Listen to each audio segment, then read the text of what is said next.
Dans cette vidéo, nous explorerons les dernières photos de 5 touristes ayant des histoires troublantes. Chaque photo immortalise un moment précédent une tragédie allant de disparitions mystérieuses à des accidents mortels. Nous dévoilerons les histoires sombres derrière ces images finales. Restez avec nous pour découvrir les événements inquiétants qui ont suivi ces clichés innocents. Le 8 juillet 2014, à Varna, en Bulgarie, Lars Joachim Mittank, un touriste allemand de 28 ans, se trouvait à l'aéroport de Varna. Lars avait passé des vacances entre amis au célèbre complexe de Golden Sands avec 5 camarades.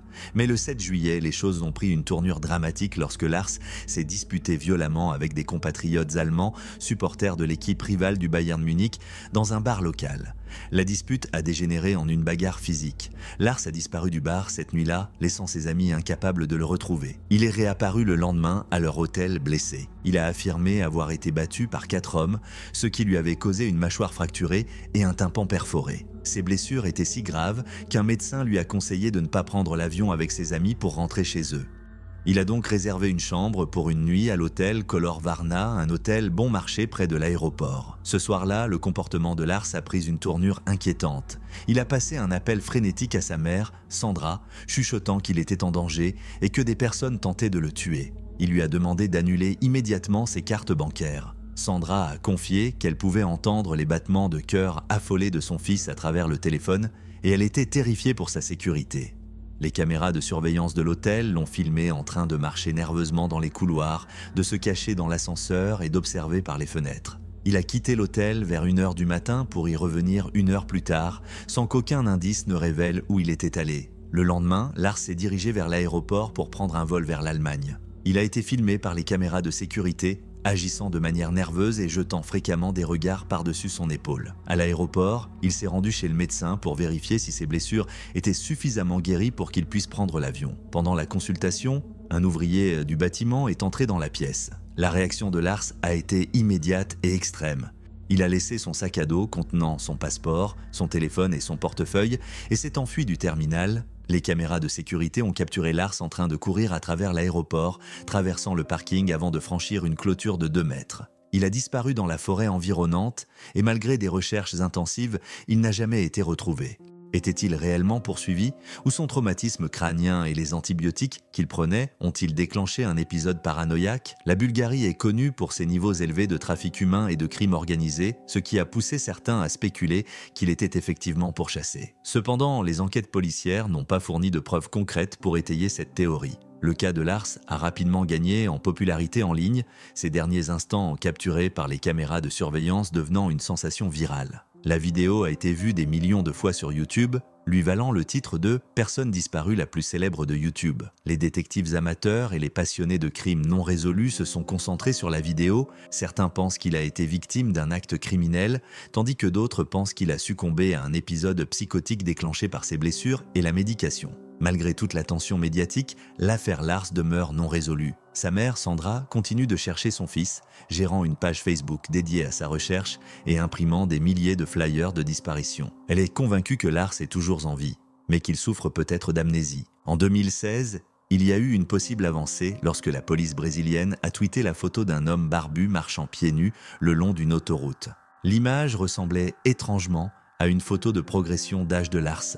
Cependant, il s'est avéré plus tard que l'homme était un travailleur humanitaire canadien porté disparu. En 2019, un chauffeur routier allemand a déclaré avoir pris un autostoppeur qui ressemblait à une version plus âgée de Lars. Malheureusement, cette piste n'a rien donné non plus. Malgré les impasses, Sandra reste déterminée à retrouver son fils. Elle continue de croire que Lars reviendra un jour et qu'il a juste besoin de son aide pour retrouver le chemin de la maison. C'était le 11 mai 2011, à Aurora, dans l'Illinois. Le petit Timothy James Pitsen, âgé de 6 ans, commença sa journée comme à l'habitude. Son père, Jim, l'avait déposé à l'école primaire Greenman. Timothy était un garçon plein de vie. Cependant, sa routine fut brutalement interrompue lorsque sa mère, Amy Frey Pitsen, vint le chercher à 8h10, prétextant une urgence familiale. Ce qui suivit brisa une famille et laissa Timothy porté disparu. Amy emmena Timothy dans un voyage imprévu. Pendant 3 jours, ils visitèrent des parcs d'attractions, des zoos et des parcs aquatiques en Illinois et au Wisconsin. Le 12 mai, Ils furent aperçus aux eaux de Brookfield avant de s'enregistrer au Key Lime Cove Resort à Gurnee. Le 13 mai, des images de vidéosurveillance les montrèrent au Kalahari Resort dans le Wisconsin Dells.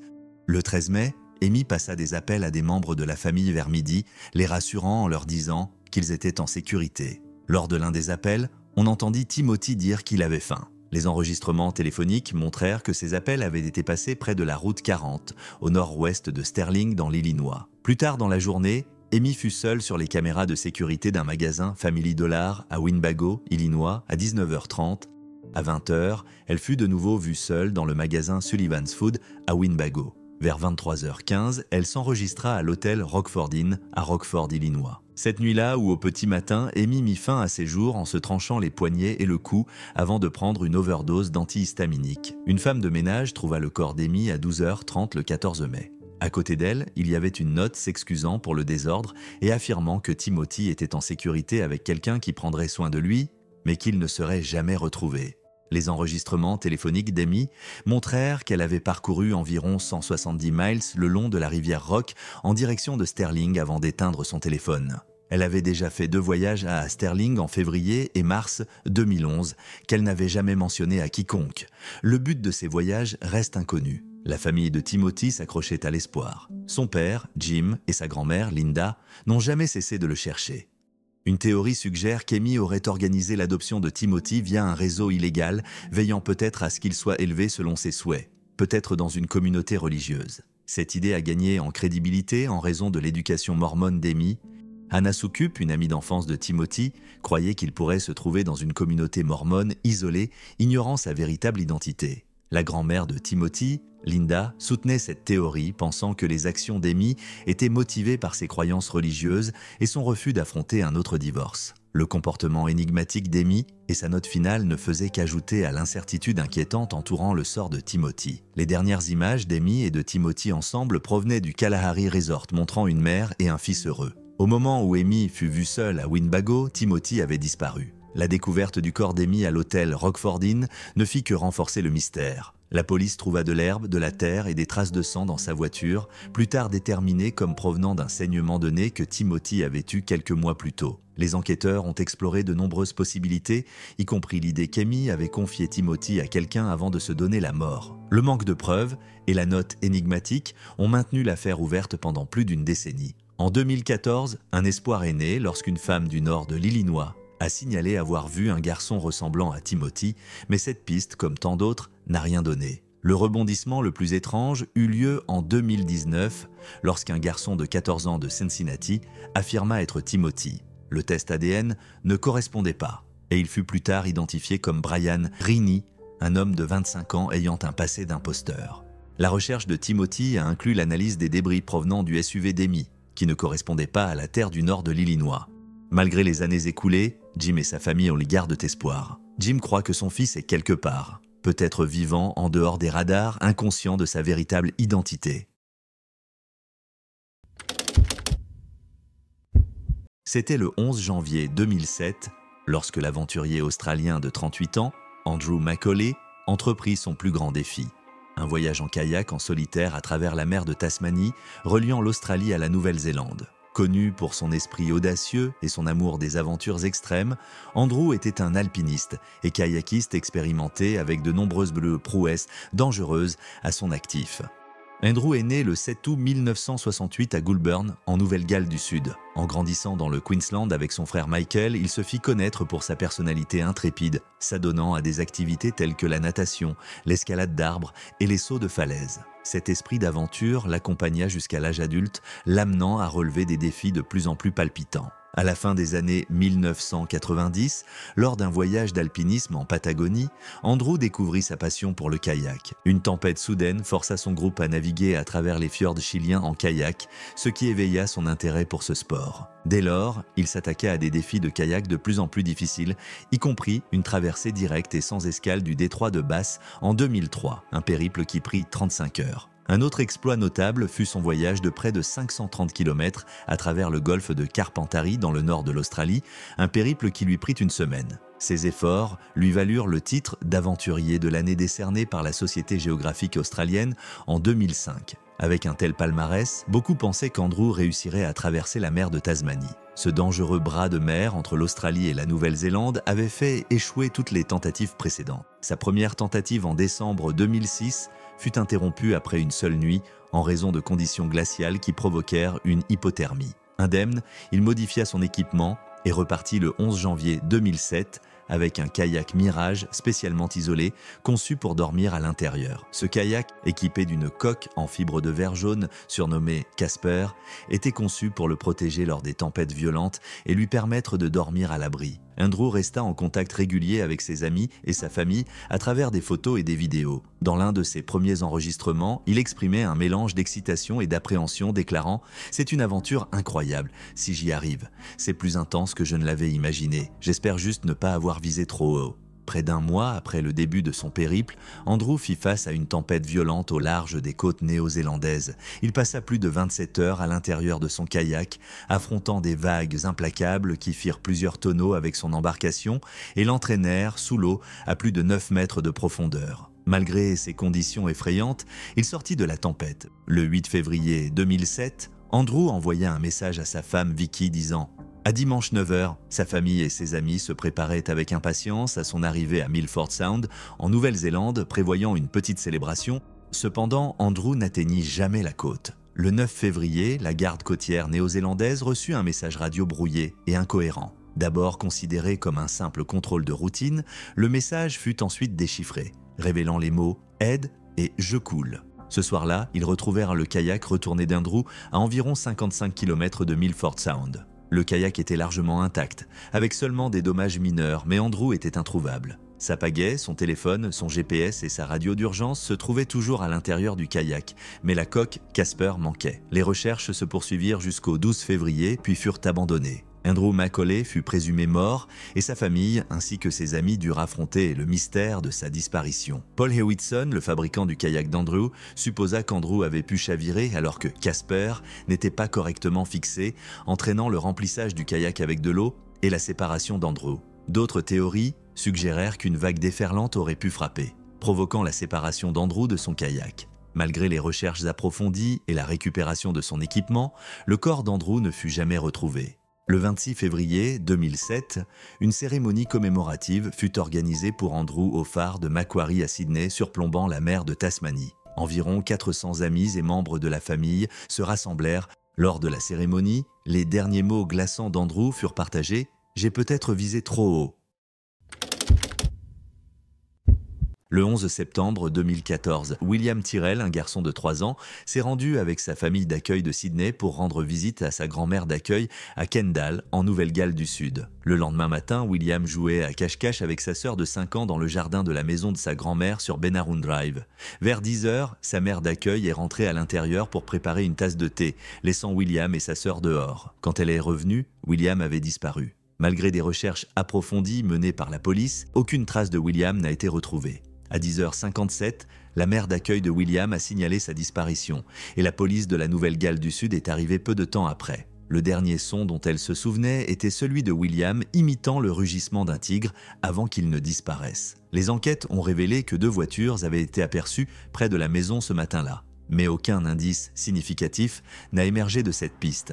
L'affaire, connue sous le nom de Strike Force Roseanne, a impliqué de nombreuses recherches. Le gouvernement de la Nouvelle-Galles du Sud a offert une récompense d'$1 million pour toute information, la plus importante dans l'histoire de l'État, mais l'affaire reste non résolue. Le 17 novembre 2021, la police a désigné la mère d'accueil et la grand-mère d'accueil de William comme personnes d'intérêt. Ils ont commencé à explorer la théorie selon laquelle William aurait pu mourir accidentellement à la suite d'une chute et ils ont entamé des fouilles sur la propriété de la grand-mère d'accueil. Des éléments cruciaux ont été découverts et envoyés pour des analyses médico-légales. En avril 2022, la mère d'accueil de William a été inculpée pour avoir fourni de fausses informations à la Commission contre le crime de la Nouvelle-Galles du Sud. En juin 2023, la police a recommandé de potentielles charges contre elle pour obstruction à la justice et manipulation d'un cadavre. Ils soupçonnent que William pourrait être décédé accidentellement et qu'elle aurait dissimulé les faits. L'enquête sur la disparition de William a débuté en 2018 et a duré 18 mois avant d'être suspendue en octobre 2020. Les conclusions de la coroner adjointe de l'État, Harriet Graham, étaient attendus en juin 2021, mais ont été retardés en raison de nouvelles investigations policières. À la mi-2023, les détectives ont remis un dossier de preuve au directeur des poursuites publiques, DPP, recommandant des poursuites contre la mère d'accueil de William. Début 2024, le DPP n'avait pas encore décidé s'il y aurait des inculpations. L'enquête est désormais prévue pour reprendre plus tard cette année avec de nouvelles audiences. Au cours de l'enquête, d'autres individus ont également été ciblés. Dans les premiers stades, la police s'était concentrée sur William Spedding, un réparateur de machines à laver qui avait visité la maison des grands-parents d'accueil de William peu avant la disparition du garçon. Spedding a été publiquement désigné comme principal suspect et la police l'a poursuivi pour des infractions sexuelles sur des enfants datant des années 1980. Cependant, ces accusations se sont révélées infondées. Il a été acquitté des accusations en 2018, mais les dommages causés à sa réputation et à sa vie ont été considérables. Au fur et à mesure que l'enquête avançait, la police s'est à nouveau concentrée sur les parents d'accueil de William. Ils ont obtenu des mandats pour installer des dispositifs d'écoute dans leur domicile, espérant recueillir des preuves. La théorie publique de la police suggérait que William aurait pu tomber d'un balcon et que sa mère d'accueil aurait disposé de son corps. Elle a nié toute implication dans la disparition de William et a exhorté la police à se concentrer sur la recherche des véritables responsables. L'affaire a connu de nombreux rebondissements et théories au fil des ans, mais William Tyrrell reste porté disparu. Le 19 octobre 2023, Nancy Ng, 29 ans, visitait le lac Atitlan au Guatemala. Nancy, enseignante de Monterey Park en Californie, participait à la retraite de yoga Be the Change, un séjour qu'elle avait déjà apprécié l'année précédente. Elle s'attendait à y trouver paix et tranquillité, mais rencontra mystère et tragédie. La famille de Nancy eut de ses nouvelles pour la dernière fois le 14 octobre lorsqu'elle confirma son arrivée en toute sécurité au Guatemala et précisa qu'elle mettrait son téléphone en mode avion. 5 jours plus tard, Nancy disparut lors d'une sortie en kayak. Le matin du 19 octobre, Nancy se joignit à 10 autres participants de la retraite pour une excursion en kayak sur le lac Atitlan. Ils louèrent des kayaks et des paddleboards auprès de Kayak Guatemala, une entreprise appartenant à Lee et Helen Bill. Les Bill rapportèrent que le groupe resta d'abord uni, mais Nancy et une autre femme, Christina Blazek, pagaillèrent plus loin sur le lac. Blazek, une avocate commise d'office du comté de San Bernardino, fut la dernière à voir Nancy. Le temps se gâta, provoquant des vagues et des courants forts. Blazek mit en garde Nancy de ne pas nager, mais celle-ci l'ignora, entra dans l'eau et poussa son kayak au loin. Blazek tenta de récupérer le kayak de Nancy, mais la perdit de vue. Blazek pagailla de retour vers la rive pour demander de l'aide. Un signal de détresse fut envoyé, mais il était trop tard. Nancy avait disparu sous les eaux du lac Atitlan. La famille de Nancy fut informée par l'organisateur de la retraite et se rendit immédiatement au Guatemala. Ils contactèrent la police locale, les procureurs et engagèrent une équipe privée de recherche et de sauvetage pour fouiller le lac. Malgré les efforts des équipes locales de pompiers et de secours, du FBI et d'une entreprise privée de recherche, aucune trace de Nancy ne fut retrouvée. La famille de Nancy trouva frustrant le silence des autres participants à la retraite. Les Bill notèrent que le groupe quitta le Guatemala moins de 12 heures après la disparition de Nancy, sans même payer la location des kayaks. L'avocat de Blazek, Chris Gardner, affirma que sa cliente avait fait tout son possible pour aider, parlant à la police guatémaltèque et fournissant un compte-rendu détaillé. Cependant, la famille de Nancy eut du mal à vérifier cette version, ne trouvant aucun document relatant la déclaration de Blazek. La famille tenta à plusieurs reprises de contacter Blazek, mais elle resta silencieuse jusqu'à près d'un mois après la disparition de Nancy. Par l'intermédiaire de son avocat, elle invoqua le traumatisme. De nouvelles allégations firent surface au cours de l'enquête. La famille Ng engagea un avocat guatémaltèque et soupçonna qu'un pot de vin avait conduit à l'omission de la déclaration de Blazek des dossiers officiels. Gardner rejeta ces allégations, affirmant que Blazek avait quitté le pays sur un vol prévu en raison de fermetures de routes et de troubles civils au Guatemala. Il insista sur le fait que Blazek avait été coopérative. La famille de Nancy ne comprenait pas pourquoi Blazek n'avait pas partagé les détails plus tôt, croyant que cela aurait pu grandement aider les efforts de recherche. L'enquête révéla de graves préoccupations concernant la sécurité chez Kayak Guatemala. Plusieurs participants, dont Blazek, affirmèrent que l'entreprise n'avait fourni ni gilet de sauvetage ni instructions de sécurité. Helen Bill affirma que des gilets de sauvetage avaient été proposés mais refusés par le groupe. Cependant, les participants assurèrent qu'aucun gilet de sauvetage n'était visible ni offert. Le participant anonyme se souvint s'être senti pressé et mal à l'aise, notant l'absence de briefing de sécurité ou d'instructions sur la manière de manœuvrer leur embarcation. Il mentionna également une barrière linguistique qui aurait contribué au manque de communication sur la sécurité. Une chronologie de la dernière journée de Nancy fut établie. Le groupe partit dans la matinée et Nancy ainsi que Blasek se séparèrent du reste des participants. La dernière fois que l'on aperçut Nancy, elle admirait le paysage confiante dans son kayak. La famille NG était déterminée à trouver des réponses malgré les risques encourus. Ils ne comprenaient pas pourquoi Blasek et les autres participants n'étaient pas restés pour aider à restreindre la zone de recherche. Le silence et le manque de coopération des témoins n'ont fait qu'accentuer leur douleur.